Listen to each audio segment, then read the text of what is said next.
Дархуул аймгийн засаг даргын санаачилгаар боловсрол 2032 хөтөлбөрийн хүрээнд аймгийн ерөнхий боловсролын сургуулийн 10-11-р ангиас сурагчдын дунд хэрэгжүүлсэн IELTS 100 хөтөлбөрийг 3 сарын турш амжилттай хэрэгжүүлсэн билээ. Хөтөлбөрийн хүрээнд шалгалт өгсөн сурагчдаас 5-аас 5.6 оноо авсан 20 сурагчийг төвшин ахиулах 3 сарын сургалтад хамруулж өнөөдөр гэрчилгээ гартууллаа.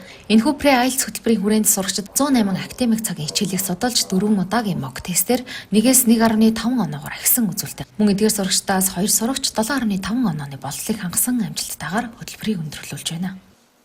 За яг энэ төсөл маань өөрөө IELTS 100 төслийн 100 дуран шалгарсан хүүхдийн дараагийн төсөл болох салбар төсөл болж явж байгаа. За яагаад вэ гэхлээр 5 болон түүнээс дээш 575 оноотой яг ийм 50 орчим хүүхдүүдээс бид нэр оноогоор нь жигсаагаад 20 хүүхдэд бид нэр шалгаруулж авсан байгаа. За ингээд одоо 20 хүүхд маань энэ зууны 3 сарын турш өөрсдөө бие дааж бэлдэж намраас болон дараа жилийн намар IELTS-аа шалгалтанд орох ийм зорилготой төгсөж байна. За энэ төсөл маань 3 сарын хугацаанд 108 академик цагийг бид cover хийгээд дуусж байна. Энэхүү хугацаанд нийт 4 удаагийн mock тест авагдсан байгаа. За ингээ mock тестийн үзүүлэлтээр хүүхдүүд маань нэг бүтэн болон 1.5 байндаар өссөн ийм амжилттай үзүүлэлтүүдийг гаргалаа. За ингээд мөн манай төслөөс 2 ч хүүхд 7.5 онооны болцлыг хангаж байгаа нь миний хувьд маш сайшаалтай хандж байна. Хөтөлбөрт хамрагдсан сурагчид сурсан мэдлэгээ баталгааж IELTS-ийн шалгалтад 7.5-аас дээш оноо авч тэнцсэн тохиолдолд шалгалтын төлбөрийг хөтөлбөрийн зүгээс буцаан олгох юм.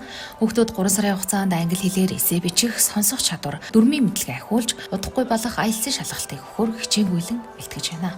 Мөн энэ үеэр хөтөлбөрөө амжилттай дүүргэсэн сурагчдад баяр хүргэж аймгийн засаг дарга аз жаргалын зүгээс англи хэлний багшийн хамтаар зулцгын гол хүүхдийн засланд 3 оног амрах эрхийн бичгээр шагналаа. 3 сарын хугацаанд бол тодорхой хэмжээний өөртөө мэдлэг бол хөрөмтлүүлсэн гэж бодож байгаа. Тэгээд 3 сарын өмнөх бичдэг эссе бичдэгээс одоо бол асуудал өвчтөг болсон. 3 сарын хугацаанд бол хүнд зүйл байгаагүй. Тэгээд игч багш маань айгуу гоё заадаг. Тэгээд айгуу тулж харцдаг болохоор тэгээд ямар ч асуудал байгаагүй.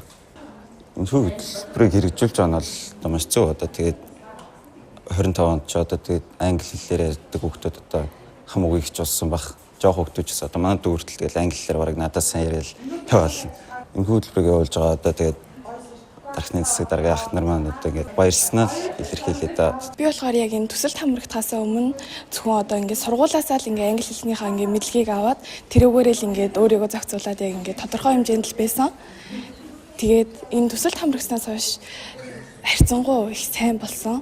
Өөртөө айгүй их итгэлтэй болсон. Тэгээд ийм боломж олгосон хүмүүстээ үнэхээр их баярлж байна. Жишээ нь одоо яг энэ IELTS 100 гэсэн төсөл анх эхэлж байхад яг би анх удаа л одоо ингээд сонсголын тэгээд ярианы шалгалт анх удаа өгж өгчээсэн болохоор нэлээд туршлагуудсан. Харин яг энэ төсөлд ингээд хамрагдсанаас хойш одоо бол өөртөө илүү их итгэлтэй болсон.